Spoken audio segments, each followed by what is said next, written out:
What in God's name was the Fed and some of your other agencies thinking when you allowed banks to debank customers for reputational risk? Are you kidding me? Why did you allow that to happen? Because you didn't like their politics, or you didn't like the products they made. I mean, do you think it would be fair? Senator Warren's not here, so I hesitate to talk about it. Senator Warren was a distinguished professor at Harvard University. Some people don't like Harvard. Some people don't like their politics. How could you possibly allow a bank to have the option? I'm not saying they did it, but to debank someone like Senator Warren, I'm using her as a hypothetical example, because you didn't like her politics. And you can say the same thing about gun manufacturers and oil and gas and anybody you don't like, and you let the banks do it. What in God's name were y'all thinking, Madam Vice Chair? Well, Senator, I appreciate your concerns, and I share them. I was not the vice chair at the time I know that. Decisions were made. But your institution went along with it. The banks proposed it, and your institution sucked it up like a Hoover Deluxe. In my view, debanking is never an appropriate activity. It is, every American in this country should have access to financial services, and they should not be limited from access to those services based on their political, religious beliefs, or their engagement in a particular business that may be disfavored but is legally Let me tell you, folks, this isn't over yet. Thank you, Mr. Chair. What you're about to see is not just another Senate hearing. It's a direct collision between money, power, politics, and control. Senator John Kennedy just asked the Federal Reserve a question that hits millions of Americans right where it hurts. Are banks shutting people out for political reasons? And the moment Kennedy fired back with, "Are you kidding me?" the tone of the entire hearing changed. In this video, you'll see how Kennedy confronted the Fed live, why the issue of debanking is much bigger than banking, and why this story could become one of the most explosive political finance controversies in the country. Stay with me until the end, because what this hearing suggests about financial freedom in America may seriously change the way you think about banks, regulators, and who really controls access to your money. We'll start our questions this morning with Senator Kennedy. Thank you, Mr. Chairman, for that courtesy. Madam Vice Chair,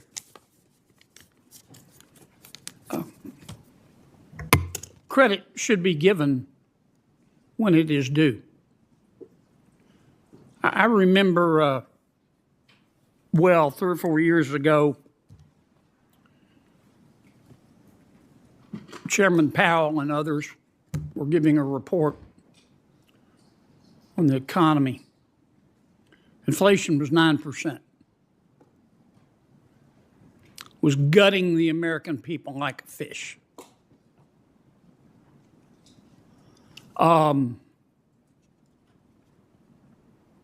Stevie Wonder could have seen it coming. President Biden asked, and Congress consented, I didn't, that we start spending money like it had the value of Louisiana ditch water. Had President Biden, had we discovered life on Mars when President Biden was president, he would have sent it money, immediately. And I remember the Federal Reserve, represented by Chairman Powell, sitting here, and we're talking about what to do about it. And he explained his plans, and in so many words, I said, not going to work. I've read the white papers. You can get inflation down, but we're going to have to suffer unemployment of 7, 8, 9%.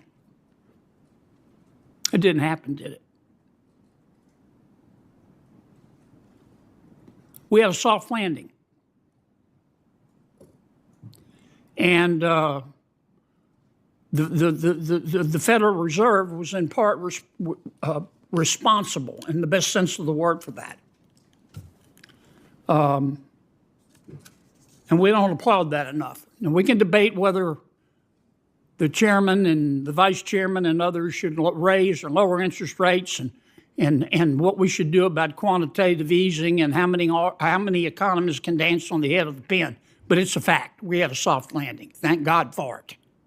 Now, inflation is not down where we want, but 2.7% is a hell of a lot better than 9%, without having to suffer 7, 8, 9, 10% unemployment and the human misery that goes with it. So the Fed did something right. On the other hand, what in God's name was the Fed and some of your other agencies thinking when you allowed banks to debank customers for reputational risk? Are you kidding me?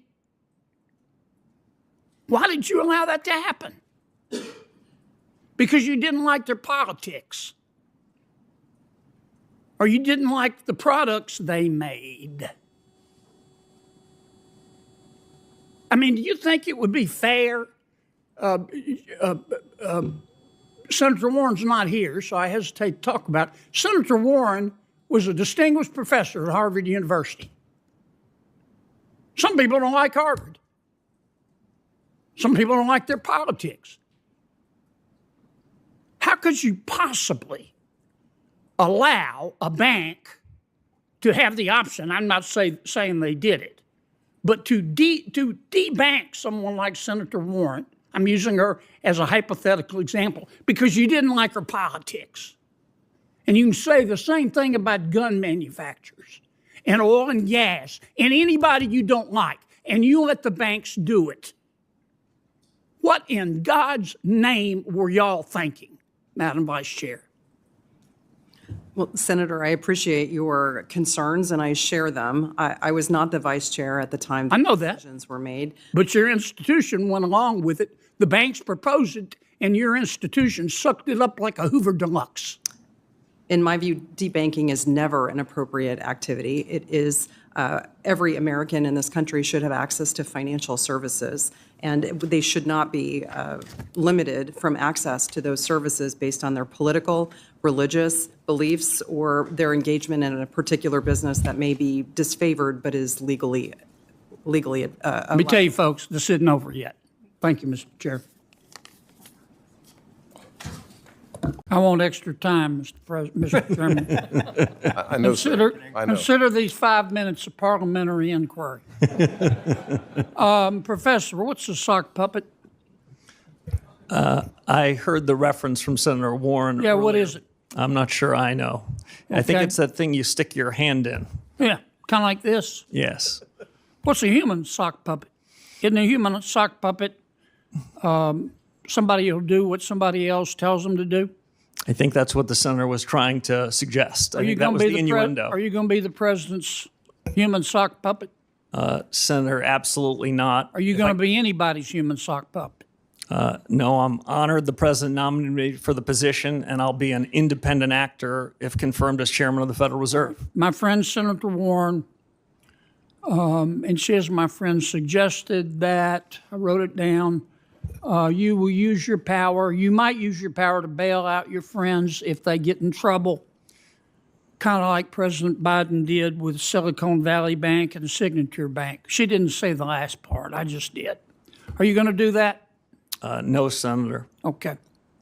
The ethics folks, they've cleared you, but they've said you've got to sell some assets. Is that right? Yes, sir. Okay. And these assets that you have, you can't just hold a yard sale, can you?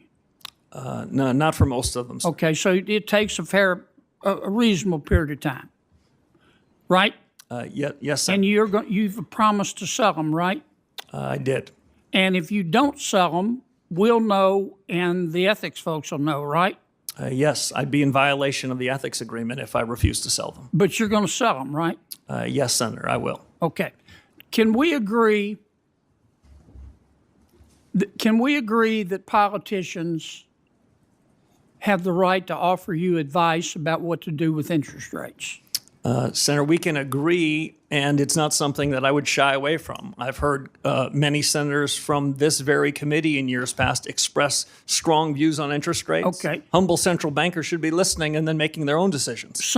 But some politicians matter more than others. And generally speaking, presidents matter, their opinion matters more than, say, a senator. President Trump has offered his opinion about what you ought to do with interest rates. Is that right? Senator, he has not made his opinion on that a secret to anybody. Yeah. And every president has that you're aware of. Yes, and they all tend to be in the same direction, Senator Kennedy. Okay. Now, the problem is, can we agree that your credibility as Fed chairman is the most important thing you have? It's the most important thing to me, it's the most important thing to the institution, and it's the most important thing to the successful conduct of policy. Okay. If the that's markets that's a yes, right? Yes, Senator. Okay. The problem is that President Trump has said he's not going to appoint anybody who wouldn't agree to lower interest rates. Have you agreed with the president that you're going to lower interest rates? Senator, I'm glad you framed it that way. The president never asked me to predetermine, commit, fix, decide on any interest rate decision in any of our discussions, nor would I ever agree to do so. So the president has never sat you down, looked you in the eye, and said, here's the deal, Scooter, I'm going to appoint you, but you got to agree to lower interest rates. That didn't happen, or did happen? The president never once asked me to commit to any particular interest rate decision, period, and nor would I ever agree to do so if he had, but he never did. I was honored he nominated me. Like everyone else in the committee in the world, I've heard his view on interest rates. It sounded very similar to me to every other president in economic history that I've studied. Okay. I've got one more question because I'm about to run out of my parliamentary inquiry time. I've heard your argument the last few months about artificial intelligence has made us so productive, labor so productive that companies don't have to raise prices. Therefore, inflation isn't a problem. Therefore, rates can be cut. Do you really believe that right now? No, that is not how I would characterize the story on AI. Okay, but you've said what I just said, haven't you? I have said that this is the most disruptive moment in modern economic history in the U.S. and the world. I've said that artificial intelligence, AI, short Okay, for let American me stop you ingenuity, because can have a big the effect. chair's going to cut me off. Oops, sorry. Here's my worry, that a lot of this stuff about artificial intelligence making us more productive is a bunch of hype by people who want to sell stock in an IPO. Okay, I'd be careful there. Yeah. Thank you, Mr. Chairman. Now here's the bigger issue. This was not just a heated exchange for headlines. This was a warning sign. When a United States senator is asking the Federal Reserve live in a Senate hearing why banks were allowed to push people out of the system over something called reputational risk, then this stops being just a policy discussion. It becomes a trust issue. Trust in the banks, trust in regulators, trust in whether the average American is really protected when politics enters the financial system. And when Kennedy suggests that some people may have been targeted because of their beliefs, their politics, or the products they were associated with, the average viewer instantly starts asking a personal question. If this can happen to them, what stops it from happening to me? That is exactly why this clip is stronger than a normal politics video. Or thoughtful. Most Federal Reserve hearings are dry, technical, and easy to ignore, but Kennedy has a very specific skill. He takes a complicated issue and turns it into something personal, emotional, and easy to understand. Whether he is talking about inflation, taxpayer waste, fraud, or banking access, he frames it in a way that makes ordinary viewers feel like the system is working against them. That's why his clips often break out beyond regular politics audiences. He doesn't just argue policy, he creates moments.